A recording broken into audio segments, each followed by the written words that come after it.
الشيطان جاثم على قلب بني آدم الشيطان جاثم على قلب بني آدم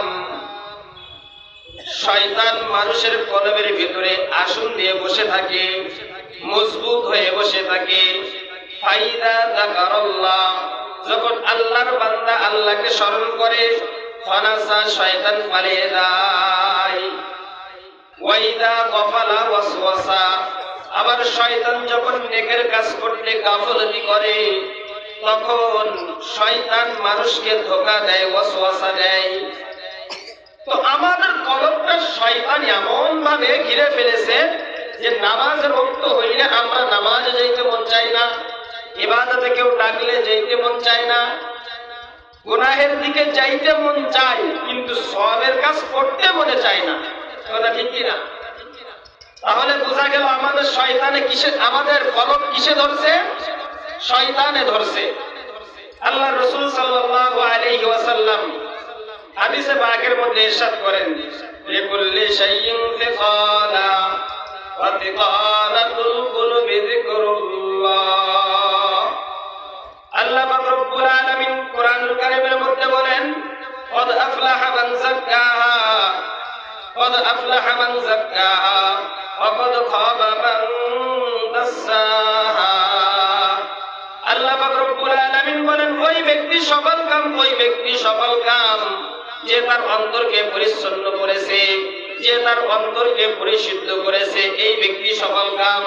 আল্লাহ পাক রব্বুল আলামিন বলেন, এই যে টাকা আয় করলো, বড়লোক হইল, ধনী হইল, দুনিয়ার মধ্যে 10-15 বিঘা জমির মালিক হইল, কোটিপতি হইল, ব্যবসায়ী হইল, এই ব্যক্তি আমার কাছে সফল কাম, এইটা আল্লাহ বলে নাই। আল্লাহ বলছেন ওই ব্যক্তি সফল কাম যে তার কলবকে পরিচ্ছন্ন করলো। এখন আমাদের প্রশ্ন হলো, কলব পরিচ্ছন্ন কি দিয়ে হবে? আল্লাহ পাক রব্বুল আলামিন বলেন, ইয়া আইয়ুহাল্লাযীনা আমানু যকুরুল্লাহা যিকরান কাসীরা। হে ঈমানদার বান্দা বান্দীগণ, তোমরা সকাল সন্ধ্যা বেশি বেশি করে আমার জিকির করো, আমাকে স্মরণ করো। ওদিকে আল্লাহ আরেক আয়াতে বললেন, তোমরা সফল কাম যারা তার অন্তর পরিচ্ছন্ন করছে। এখন উভয় আয়াতে কারিমার দ্বারা প্রশ্ন আসলো, অন্তর কিভাবে পরিচ্ছন্ন করতে হবে, অন্তর কিভাবে পরিষ্কার করতে হবে? আল্লাহর নবী আলাইহিস সালাতু ওয়াস সালাম বলেন, লিকুল্লি শাইইন ফিকালা ওয়া ফিকালাতুল কুলুবি যিকরুল্লাহ। প্রত্যেক জিনিস পরিষ্কার করার জন্য যন্ত্র আছে। জামা ময়লা হইলে সাবান দিয়ে পরিষ্কার করি, জামা ময়লা হলে সাবান দিয়ে পরিষ্কার করি, লোহা ময়লা হলে সিরিজ কাগজ তুলে জং তুলে পরিষ্কার করি। কথা কি বুঝতেছেন? ঠিক তদ্রূপ ভাবে আপনার আমার বাড়ির আঙ্গিনা আনাস কানাস ময়লা হলে ঝাড়ু দিয়ে পরিষ্কার করি, ঠিক কিনা? আল্লাহর নবী বলেন, প্রত্যেকটা মানুষের কলব, প্রত্যেকটা মানুষের অন্তর ময়লা হয়ে যায়। কিভাবে ময়লা হয়? মানুষ যখন গুনাহ করে তখন মানুষের কলবের উপরে একটা কালো দাগ পড়ে যায়। আবার যখন গুনাহ করে আবার একটা কালো দাগ পড়ে যায়, আবার যখন গুনাহ করে আবার একটা কালো দাগ পড়ে যায়। এভাবে মানুষ গুনাহ করতে করতে আর কলবের উপরে কালো দাগ পড়তে মানুষের কলবটা ময়লা হয়ে যায়। আর যখন কলব ময়লা হয় তখন শয়তান গ্রাস করে ফেলে। ওই ব্যক্তি আর নামাজে যাইতে চায় না, ওই ব্যক্তি আর রোজা রাখতে চায় না, ওই ব্যক্তি আর পর্দা করতে চায় না, ওই ব্যক্তি ইসলাম মানতে চায় না, ওই ব্যক্তি ওয়াজ নসিহত শুনতে চায় না, ওই ব্যক্তি দান সদকা করতে চায় না। এক কথায় ওই ব্যক্তি আর কোনো নেকের কাজই করতে চায় না। কিসের কারণে?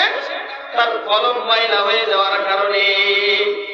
আল্লাহ রাসূল বলে, তোমরা পরিত্রাণ পাইতে চাও, কলবকে পরিষ্কার করতে চাও, লিকুল্লি শাইইন ফিকালা ওয়া ফিকালাতুল কুলুবি যিকরুল্লাহ।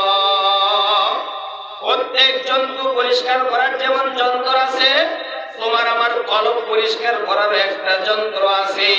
সেই যন্ত্রের নাম হইল মাওলা পাকের জিকির।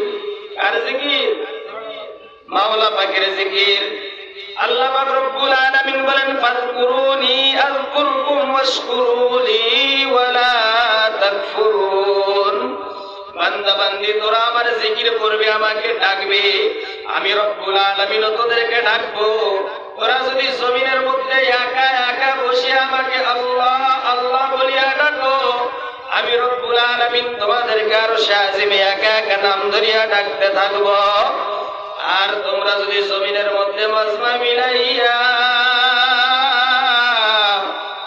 গোল হইয়া হালকা তৈরি করিয়া আমাকে আল্লাহ আল্লাহ বলিয়া ডাকতে থাকো, আমি রব্বুল আলামিন তোমাদেরকে তোমাদের নাম নিয়া ফেরেশতাদের উত্তম মজলিস মিলাইয়া ওই মজলিসের মধ্যে আমি রব্বুল আলামিন তোমাদের নাম ধরিয়া ধরিয়া ডাকবো। ও আব্দুর রহিম, ও আব্দুল সত্তার, ও আব্দুল গফফার, আমাকে ডাকো, আমি রব্বুল আলামিন তোমার ডাকের জবাব দিতে আছি। আযকুরুনি আযকুরকুম ওয়াশকুরুলি ওয়ালা তাকফুরুন। বান্দা তোরা জমিনের মধ্যে বেশি বেশি করে যেখানে আমারে ডাকবি, যেই জায়গায় আমারে ডাকবি, আমি রব্বুল আলামিন সব সময় তোদের ডাকের জবাব দিব, তোদের ডাকের জবাব দিব। সকালে ডাকবি, আমি তোদের ডাকের জবাব দিব। বিকালে ডাকবি, আমি তোদের ডাকের জবাব দিব। রাত্রে ডাকবি, আমি তোদের ডাকের জবাব দিব। ওই সেই রাত্রে 3টার সময় উঠিয়া যখন আমারে ডাকবি আল্লাহ, আমিও বলবো বান্দা তুমি ডাকো। যত বেশি বান্দা আল্লাহরে ডাকে, আমার আল্লাহ তত বেশি বান্দারে ডাকবে। ও আমার ভাইরা, ও আমার বন্ধুরা, গুনাহ করতে করতে গুনাহ করতে করতে আপনার আমার কলবটা নষ্ট হইয়া গেছে। এই কলব নষ্ট হওয়ার কারণে আপনি আমি নেকের কাজ করতে চাই না। এই কলব আপনাকে আমাকে গুনার দিকে ঢেলে দিতেছে, গুনার দিকে অগ্রসর করতেছে গুনাহ করার জন্য। এইভাবে যদি আপনি আমি কলবে নফসের তাড়নায় পড়িয়া গুনার দিকে রওনা হই, গুনাহ করতে থাকি, আপনার আমার শেষ ঠিকানা হবে জাহান্নাম। আর আপনি আমি যদি গুনাহ না করি, নফসের তাড়নায় পড়ে আল্লাহকে না ভুলিয়া যাই, তাহলে আপনার আমার শেষ ঠিকানা জাহান্নাম হবে না, জান্নাত হবে। আল্লাহু আকবার। আল্লাহ। একজন ড্রাইভার যদি নেশাসক্ত হয়ে মদ পান করে, নেশাসক্ত বস্তু পান করে গাড়ির ড্রাইভিং করে, ওই ড্রাইভার গন্তব্যস্থলে পৌঁছাইতে পারবে না, প্রতিমধ্যে অ্যাক্সিডেন্ট করার সম্ভাবনা আছে না নাই? ঠিক আপনার আমার এই শরীরের ড্রাইভার হলো কলব। এখন এই কলব যদি নেশাসক্ত হয়ে যায়, গুনাহগার হয়ে যায়, এই কলব যদি শয়তানের আসর পাইয়া যায়, আপনার আমার এই শরীর নামক গাড়িটারে এই কলব নামক ড্রাইভার চালাইতে চালাইতে চালাইতে চালাইতে যখন হায়াত ফুরায়া যাবে, হঠাৎ করে মৃত্যুর বিছানায় আল্লাহর বান্দা বান্দি যখন শুয়া পড়বে, এই কলব এইভাবে আপনাকে আমি পরিচালনা করিয়া জাহান্নামের ভিতরে আপনাকে আমাকে পৌঁছায়া দিবে। এই জন্য কলবকে বেশি করে ঠিক করা লাগবে। সকাল সন্ধ্যা যা করি না কেন, কাজ করতেছি, হাঁটতেছি, চলতেছি, জবানের মধ্যে মাওলা পাকের নাম থাকবে। পারবেন তো ইনশাআল্লাহ? হাঁটতেছি, চলতেছি, উঠতেছি, বসতেছি, সর্ব অবস্থায় আমার জবানে থাকবে আল্লাহ। আমি হাঁটবো, আমার আল্লাহরে ডাকবো, আমি চলবো, আমার আল্লাহরে ডাকবো, আমি উঠবো, আমার আল্লাহরে ডাকবো। হাতে আমার কাজ থাকবে, জবানে আমার মাওলার নাম থাকবে। হাতে আমার কাজ থাকবে, জবানে আমার মাওলার নাম থাকবে। আমি হাতে কাজ করবো আর জবানে বলবো আল্লাহ আল্লাহ। আমি হাঁটতে থাকবো, পা চলতে থাকবে, জবানে আমি বলবো আল্লাহ আল্লাহ। যে বান্দা বান্দি যত বেশি আমার মাওলার ডাকবে, আমার মাওলার নাম স্মরণ করবে, তার কলব তত বেশি পরিষ্কার হবে। একদিন, 2 দিন, 3 দিন যাইতে যাইতে যাইতে যাইতে অটোমেটিকলি দেখা যাবে জাকিরিনের কলবটা ময়লা পরিষ্কার হয়ে গেছে। আর যখন ময়লা পরিষ্কার হবে, তখন কলব আর গুনাহ করতে যাবে না, নফস আর গুনাহ করতে যাবে না। আযান হইলে নফস বলবে মসজিদে যা, আযান হয়েছে নামাজ পড়। নফস বলবে মসজিদে যা, আযান হয়েছে নামাজ পড়। নফস বলবে রোজার সময় হয়েছে রোজা রাখ। নফস বলবে হারাম খাইস না। নফস বলবে মিথ্যা মিথ্যা কথা বলা গুনাহের কাজ আর মিথ্যা বলিস না, হারাম খাওয়া গুনাহের কাজ আর হারাম খাইস না, সুদ খাওয়া গুনাহের কাজ আর সুদ খাইস না, গীবত করা গুনাহের কাজ আর গীবত করিস না। এইভাবে নফস আপনাকে আমাকে বলতে থাকবে ওইটা গুনাহের কাজ ওইদিকে যেও না, এইটা সওয়াবের কাজ এইদিকে যাও, ওইটা গুনাহের কাজ ওইদিকে যেও না, এইটা নেকের কাজ এইদিকে যাও। নফস যখন পরিষ্কার থাকবে, কলব যখন সুস্থ থাকবে, তখন আজান হয়ে যাবে, হাতে কাজ চলতেছে, নফস এবার সাক্ষী দিবে আর না আর না,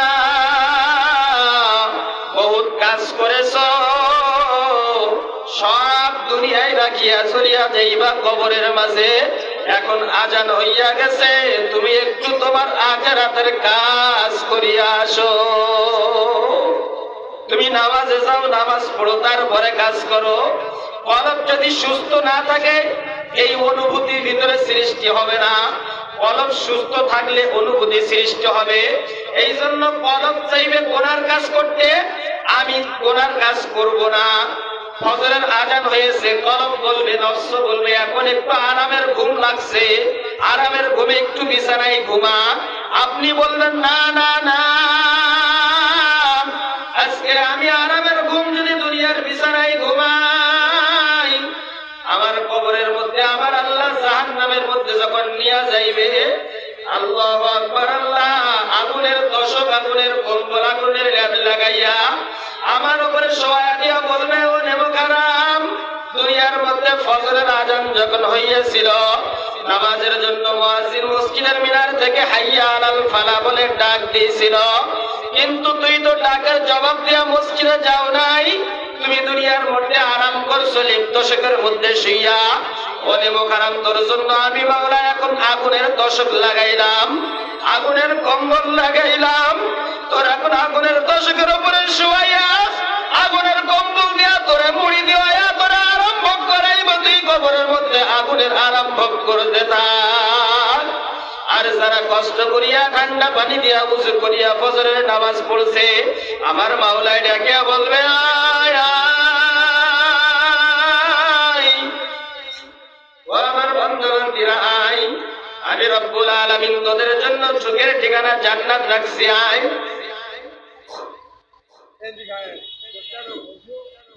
আল্লাহু আকবার, আল্লাহ আল্লাহ পাক রব্বুল আলামিন এইভাবে বান্দাবান্দীদের ডাকতে থাকবে, এইভাবে বান্দাবান্দীদের বলতে থাকবে। তো এই অনুভূতি যদি সৃষ্টি করতে হয়, আগে নিজের কলবকে পরিষ্কার করতে হবে, পরিচ্ছন্ন করতে হবে। এই কলব পরিষ্কার করার যন্ত্রের নাম কি বলেন তো? জিকির। কি বললাম? কলব পরিষ্কার করার নাম কি? জিকির। যে যত বেশি করবে তার কলব তত বেশি পরিষ্কার হইবে। মনের মধ্যে এই জিনিসটা কেন জানবে না, কেন আসে না? আমি দুনিয়ার মধ্যে মারে চিল্লাম, বাবারে চিল্লাম, ভাইরে চিল্লাম, বন্ধুরে চিল্লাম, কত মানুষরে চিল্লাম, কিন্তু আমার একজন সৃষ্টিকর্তা আছে, তারে তো আমি চিল্লাম না। সৃষ্টিকর্তার নাম কি জোরে বলেন?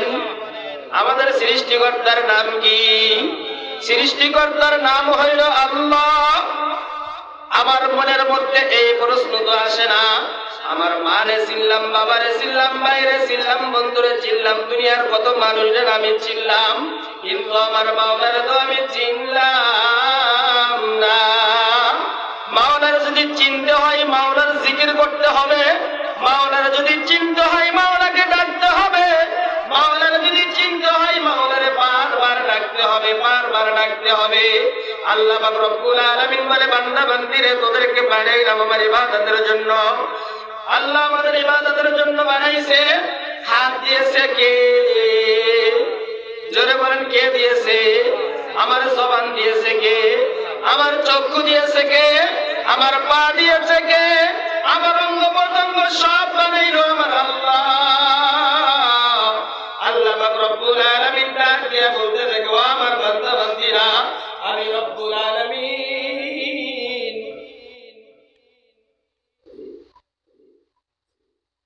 আল্লাহ পাক রব্বুল আলামিন ডাক দিয়ে বলে, ও আমার বান্দা বান্দিরে, আমি রব্বুল আলামিন তোরে হাত দিলাম, পা দিলাম, জবান দিলাম, চক্ষু দিলাম, কত কিছু আমি তোদেরকে দিলাম।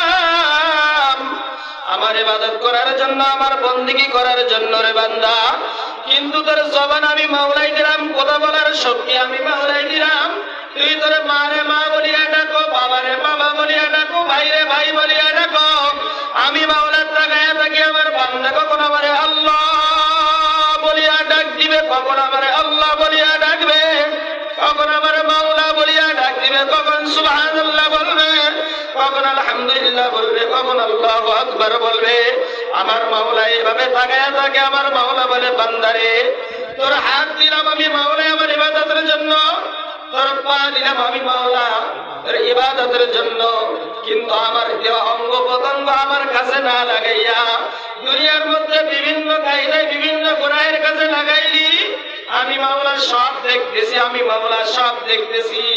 এই জন্য নিজের অঙ্গ প্রত্যঙ্গ সব দিনের কাজের জন্য ব্যবহার করতে হবে। মাওলা চোখ দিয়েছে, রাস্তা দিয়ে নামাজ পড়তে যাব দেখে দেখে, কোরআন পড়বো দেখে দেখে। মাওলা হাত দিয়েছে, হাত দিয়ে নেকের কাজ করব। মাওলা পা দিয়েছে, পা দিয়ে নেকের কাজ করব। সমস্ত অঙ্গ প্রত্যঙ্গ দিয়ে আমি নেকের কাজ করব।